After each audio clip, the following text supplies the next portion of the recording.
20ª Semana de Arquitectura, y a continuación tendremos al doctor Luis Arnal Simón, quien impartirá la conferencia magistral Las Haciendas Jesuitas en el Territorio Nacional. Bien, el doctor Luis Arnal Simón obtuvo la licenciatura en Arquitectura en la UNAM en 1964, la maestría en Restauración de Sitios y Monumentos de la UNAM en 1982 y el doctorado en Arquitectura en la UNAM en 1986. Fue becario de los gobiernos de Canadá, Estados Unidos y España para realizar investigaciones postdoctorales y documentales en importantes archivos. Ha sido conferencista y profesor de teoría, diseño de arquitectura y restauración de monumentos en varias universidades y otras instituciones educativas de México. Fue jefe de la División de Estudios de Posgrado de la Facultad de Arquitectura de la UNAM en el periodo de 1994 a 1998, coordinador del programa PROMED en la UNAM, coordinador del programa de posgrado de Arquitectura, profesor huésped en la Universidad de Arizona en 1982, en la Universidad Politécnica de Cataluña en 1997, en la Universidad Autónoma de Madrid en el año de 1998, en la Universidad de San Carlos en Guatemala en el periodo 2004-2009, en la Universidad Autónoma Técnica Particular de Loja en Ecuador, y actualmente es tutor del doctorado y de las maestrías en Arquitectura y Urbanismo de la UNAM, donde ha dirigido 25 tesis de doctorado y 40 tesis de maestría. Desde el 2008 es coordinador del Consejo Académico del Área de las Humanidades y las Artes de la Universidad Nacional Autónoma de México. Ha sido expresidente de la Sociedad y Colegio de Arquitectos Restauradores y miembro emérito de la Academia Nacional de Arquitectura y de la Academia Mexicana de Arquitectura de la Ciudad de México. Obtuvo el premio Francisco de la Maza, otorgado por el INAH en 1987, por su trabajo doctoral El Presidio en México en el siglo XVI, y la medalla de plata Gabino Barrera de la UNAM en ese mismo año. Ha formado parte de diversos comités editoriales, dictaminadores de libros y artículos en varias universidades del país y de las comisiones del personal académico de la UNAM, así como miembro de cuerpos de selección de alumnos becarios de diversos organismos nacionales e internacionales. Es profesor desde 1986 en la Facultad de Arquitectura, miembro del Sistema Nacional de Investigadores nivel 2 y miembro del Seminario de Cultura Mexicana. Ha publicado más de 40 artículos y varios libros sobre poblaciones de frontera, los orígenes de poblaciones en villas, presidios y misiones en México, y sobre teorías y técnicas de restauración, así como reglamentos y normas de construcción. Actualmente conduce el Seminario de Arquitectura y Urbanismo del Septentrión Novohispano y del México Independiente, adscrito al Centro de Investigaciones y Estudios de Posgrado, con financiamientos del CONACYT y del DGAPA UNAM, donde se están formando maestros y doctores, están llevando a cabo investigaciones de campo y de archivos en los Estados Unidos, España, Cuba, Chihuahua y Nuevo México, para la difusión de las mismas investigaciones en conferencias, publicaciones y libros, entre los que destaca Arquitectura y Urbanismo del Septentrión Novohispano 2, Fundaciones en la Florida y el Seno Mexicano, siglo XVI al siglo XVIII. Dicho trabajo ganó mención honorífica en el 11º Premio Atanasio G. Saravia y fue editado por la UNAM en el año 2006, y tercer y cuarto tomos de la misma colección dedicado a las fundaciones en Luisiana durante los siglos XVII y XVIII en el año 2013, y las reformas borbónicas del septentrión de la Nueva España en el año 2014. Pues bienvenido, doctor, a nuestra Universidad Autónoma del Estado de Morelos, y cedo la palabra. Muchísimas gracias. Gracias.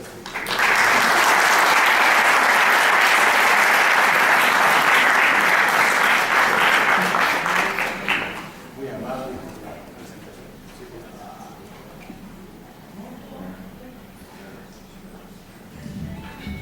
Bueno, sí, soy bien. Ya menos se quedan sin conferencia. conferencia, como vieron hace un momento. Pero bueno, buenos días a todos, gracias por estar aquí, gracias por invitarme. Siempre hablar de temas de arquitectura, de temas históricos, de temas de patrimonio, siempre es apasionante y interesante, y descubrir cosas siempre lo es, sobre todo para los jóvenes arquitectos como ustedes. Bueno, primero les diría yo que los jesuitas en México hicieron una gran obra a partir de su llegada en 1575 hasta su expulsión en 1767. Y los jesuitas, cuando se hace esta orden por Ignacio de Loyola, a diferencia de todos los demás elementos de evangelización, clero secular, etcétera, que eran patrocinados, pagados por la corona española, todos los templos, todos los ornamentos, las pinturas, todo lo que se hizo en América estaba pagado por la corona. Pero los jesuitas, como se forman un poco como una estructura inclusive militar, San Ignacio fue soldado antes de hacer la orden, el único que les va a apoyar para hacer esta orden ya a mediados del siglo XVI va a ser el Papa. Y entonces los jesuitas le van a dar obediencia al Papa, pero no al rey de España. Y esto les va a causar un problema financiero muy fuerte, porque el rey, la corona, no va a darles los recursos que les daba todas las demás órdenes, inclusive al clero secular, obispos, párrocos, etc. Entonces, cuando llegan los jesuitas a México, llegan sin este apoyo económico y eran gentes muy inteligentes, gentes formadas. San Ignacio estudió en la Sorbona, en París, ahí hizo realmente a sus amigos para luego hacer la orden. Entonces vienen de una estructura académica, no de una estructura solamente religiosa, sino cultural. Y esta mentalidad hace que empiecen a relacionarse muy bien con la sociedad de México.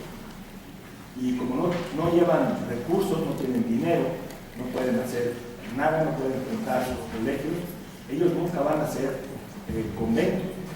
Los conventos los hicieron las demás órdenes, ellos hicieron solamente colegios, seminarios para la educación de ellos mismos y de la sociedad. Entonces, llegan sin recursos, pero un rico hombre, no sé si era zacatecano, tenía minas ahí en Colgar del Monte, les dice que lo que tienen que tener son tierras, que lo mejor es tener tierras para que puedan conseguir los recursos para hacer sus fundaciones, sus colegios y más adelante inclusive sus misiones. Entonces, la estructura de los jesuitas va a estar basada en una especie de triángulo. Por un lado son las haciendas, con las que tienen recursos para hacer sus colegios y pagar también sus misiones. Hicieron más de 200 misiones en el noroeste de México y tuvieron más de 120 haciendas muy productivas en el centro de México. Con esos recursos de las haciendas, con ese dinero que sacaban de la venta del ganado, de las cosechas de maíz y de trigo, inclusive de otras cosas como leña, etc. Vamos a ver algunos ejemplos de estos géneros de haciendas. Aquí cerca tenían haciendas en el estado. Con esos recursos, que eran muy vastos, podían entonces tener dinero para construir sus colegios y construir sus misiones, que no eran nada más el edificio. Las misiones eran también pagar o sostener a los indios de las comunidades sobre todo a ver si quieres pasar. Los jesuitas van a hacer diferentes géneros de edificios. Tenían colegios, que eran algunos muy grandes, como el de México, San Ildefonso, eran realmente 4 manzanas enormes, pero aparte tenían seminarios donde se formaban ellos mismos y tenían además residencias donde habitaban, donde vivían, que podían ser para jesuitas retirados o los que llegaban de España o los mismos que se formaban aquí en México. Es el mapa de la ubicación de los principales colegios. No es exactamente, es muy difícil hacer un mapa territorial de las haciendas, no se tienen datos. Las haciendas, cuando llegaron a su máximo esplendor, eran territorios enormes. Cuando los expulsan, estas tierras quedan en manos de una especie de, para ponerlo en términos modernos, una liquidadora, que se llamó la Junta de Temporalidades del gobierno, y entonces administraban las haciendas y las vendieron, como vendieron también cuadros y ornamentos y todo lo que pudieron, porque la expulsión de los jesuitas fue sin nada que tuvieran en la mano, se fueron con repuesto. Entonces todas sus propiedades se quedaron y fueron vendidas y liquidadas después.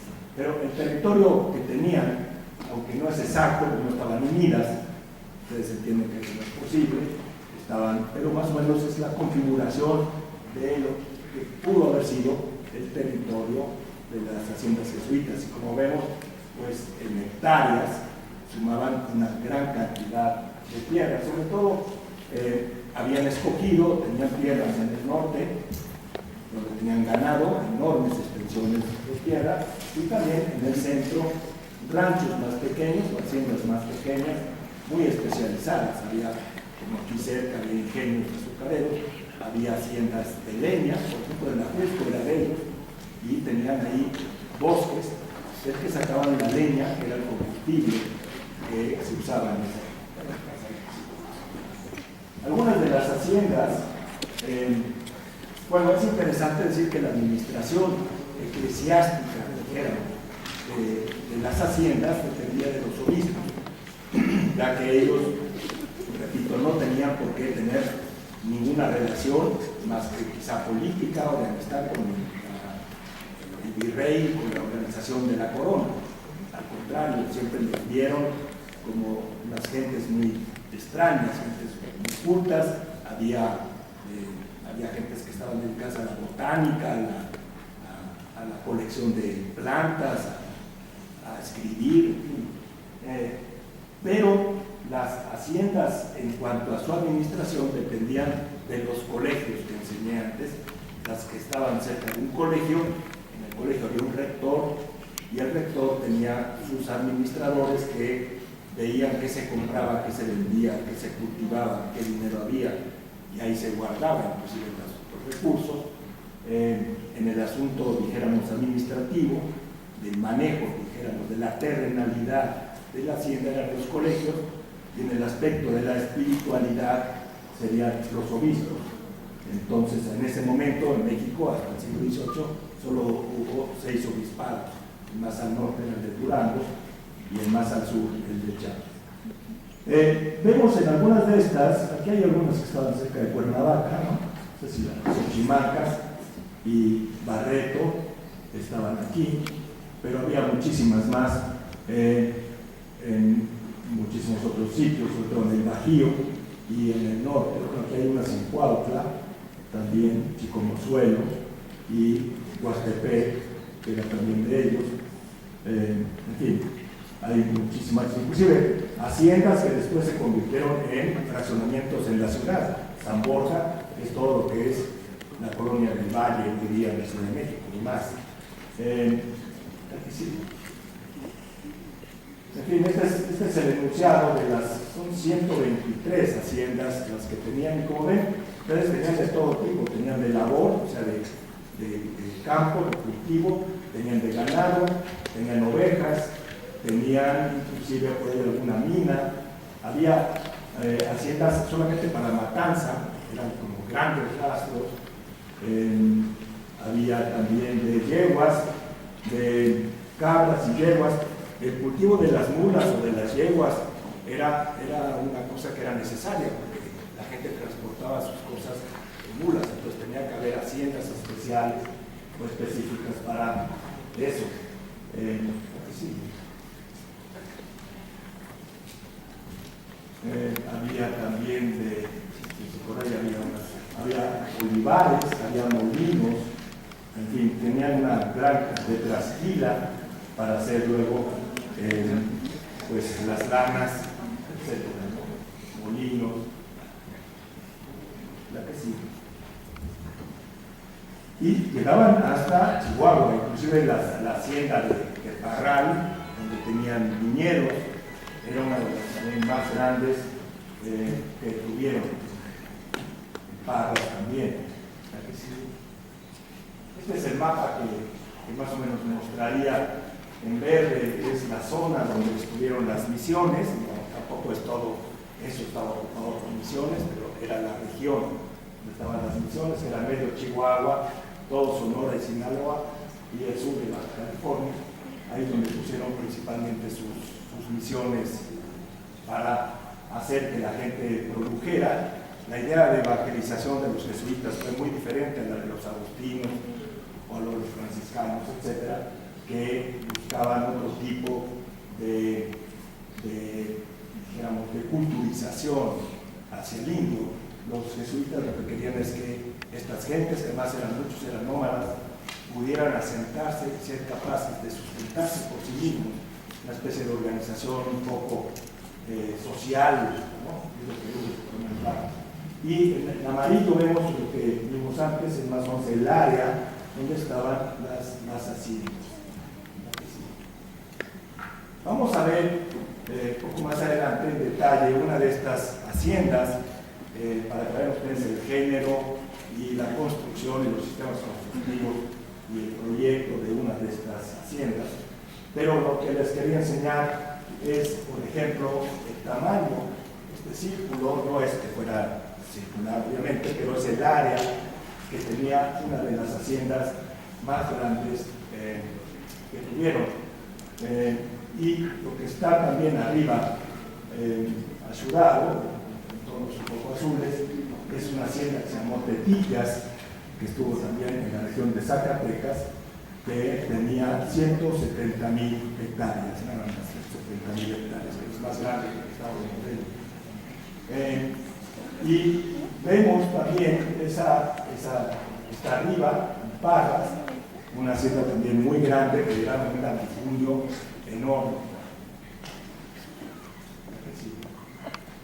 Este es un plano de una imagen del siglo XVI de cómo eran los transportes de carretas en esa época. No había caminos, los caminos eran de tierra, se inundaban, había que buscar siempre otras alternativas. Las carretas, como vemos, tienen precisamente para poder circular cuando hay lodo, tienen una especie como de lo que llamaríamos patas de cabra, exactamente, de tal manera que pudiera no atascarse en el lodo. Pero bueno, esto es más un plano de 1590.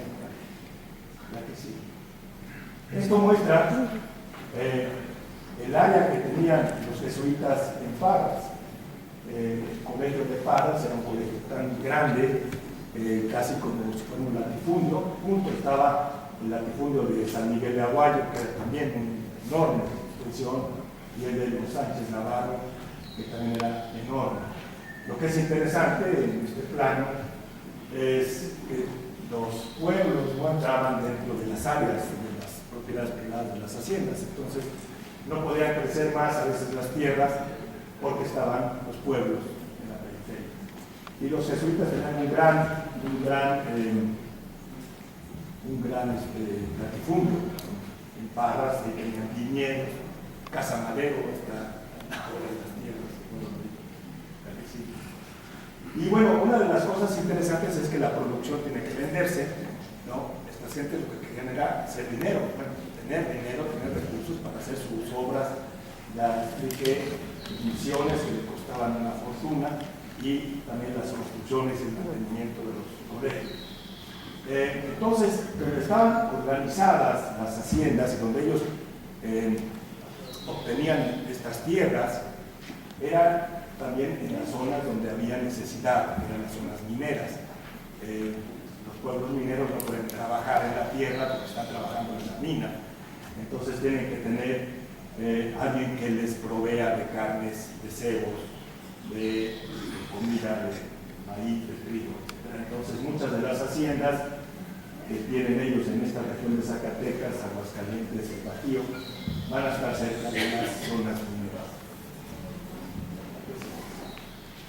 Estas son unas puntas de flechas chichimecas que se encontraron en una hacienda que fue de ellos. Quiere decir que estas eran tierras ocupadas por los chichimecas que los chichimecas fueron poco a poco empujados hacia el norte y finalmente se sumaron con otras tribus, y donde se hizo una de estas haciendas era una región de chichimecas. Es interesante ver que también tenían diferentes calibres, vamos a decirles, como calibres de arma. Había flechas que eran para matar venados, ¿no? Había flechas para matar conejos o lo que fuera.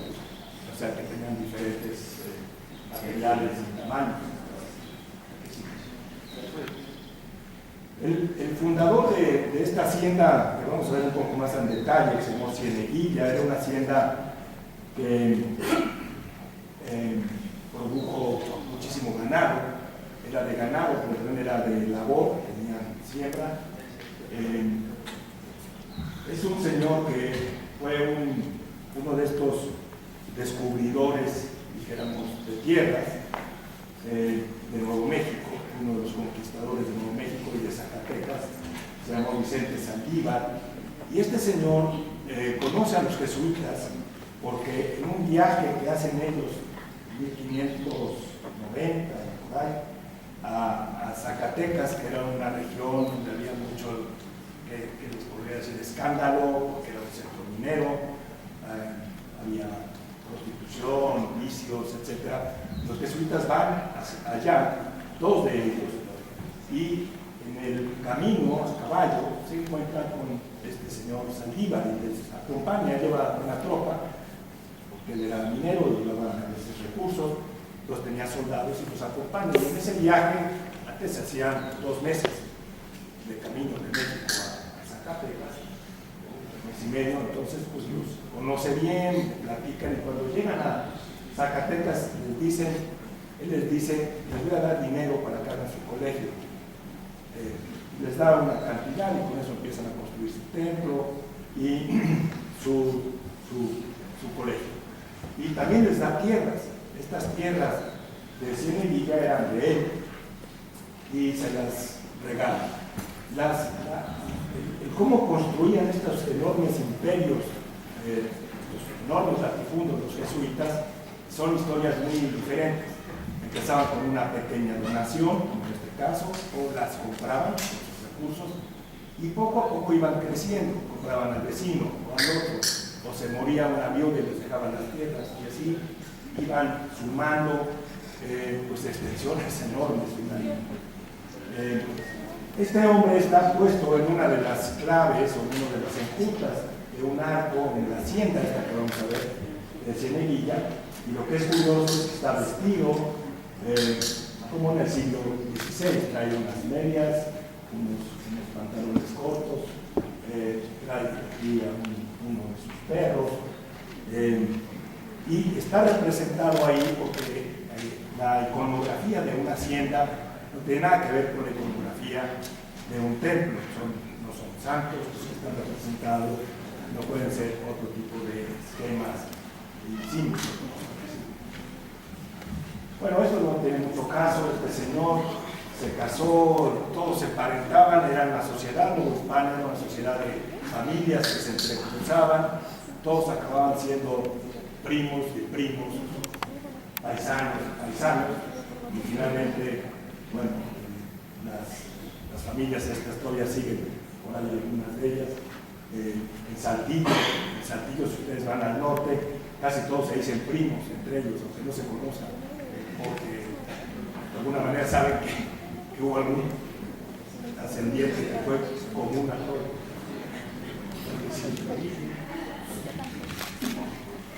Bueno, esta es no se ve muy bien, pero bueno, este es el templo, la plaza, el atrio del templo. Y luego nada más se ven dos patios de lo que queda del convento, del colegio. El colegio era mucho más grande, luego construyeron ahí unas unidades de vivienda. Era un colegio donde había mucha gente, tanto educándose como niños de la población que ahí hacían el equivalente a una primaria y una segunda. No existían esos nombres.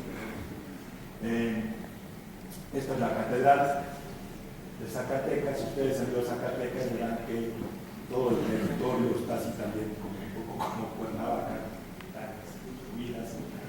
Y este templo, que era de ellos, cuando los expulsan, se lo quedan los dominicos, por eso hoy día se llama el templo de Santo Domingo. Y esta es la fachada del templo que construyeron los jesuitas y que después se quedaron los dominicos. Pero es una arquitectura, como ven, de mediados del siglo XVIII, un estilo barroco, pero muy austero, no tiene el lujo del barroco. El tamaño de las haciendas, como iban creciendo, es a veces muy difícil conocer toda su extensión, por eso es muy difícil también conocer de dónde a dónde llegaban. Pero cuando los expulsan en ese año, se supone que este era más o menos el territorio que tenían. Ahí se ve un poco la ciudad de Aguascalientes. El estado de Aguascalientes se ocupaba como la sexta parte de lo que es el estado de Aguascalientes hoy día, y parte de Jalisco. Era una hacienda muy grande. No toda la tierra de las haciendas era posible cultivarla. En muchos casos había montañas, había ríos, había cañadas. No se podía sembrar todo. Si fuera eso, pues sería sensacional. Había mucha tierra que no se aprovechaba ni siquiera para el ganado. Entonces, a pesar de que eran muy grandes las haciendas, tampoco eran planos. A veces era complicado. Sí. Una manera también de hacerse de tierras, no nada más los jesuitas, sino cualquier terrateniente particular, era hacer lo que se llamaba una composición. Las composiciones eran que si tú tenías tierra aquí, no está mi mano, y tierra aquí, está mi mano, le pedías al rey que todo esto se lo compusiera, es decir, se unieran estas dos partes que eran de una persona y decía, pues estoy tan lejos de allá para acá, ¿por qué no me das esto? Y eran unos, a veces era muchísimo más grande lo que se podía componer que lo que se tenía. En el caso de este planito, muestra la corona. Las coronas son las tierras que eran las tierras reales, las tierras que no eran de nadie, que pertenecían a la corona de alguna manera, y lo demás, lo que tiene números, podrían ser tierras de la persona que está alegando que se le dé esa composición. Las composiciones eran a veces muy complicadas, no se podían pedir tierras de pueblos, de otros asentamientos o de otros particulares. Eran pleitos que podían durar 6, 7 o 10 años.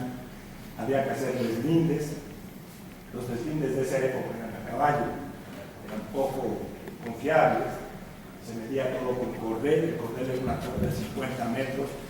Iba uno a caballo, ponía una marca y otra, etc. Entonces había siempre irregularidades. Pero si nadie reclamaba estas tierras que ellos alegaban que se las podía dar la corona finalmente hacía un documento legal y se las adjudicaba a los que lo habían solicitado. Eran pleitos muy largos, muy caros, casi cuando acababan, ya se había muerto que pedía las tierras y era su hijo que las recibía, o eran pleitos que te costaban tanto en abogados, había que tener abogados en la zona, abogados en México, abogados en España. Y cuando ya por fin podías ganar o perderlo, ¿no? Después de 6 años te podías decir no te vamos a dar nada, o podías tener, como en este caso, todas estas coronitas a tu favor, ¿no? Claro que sí.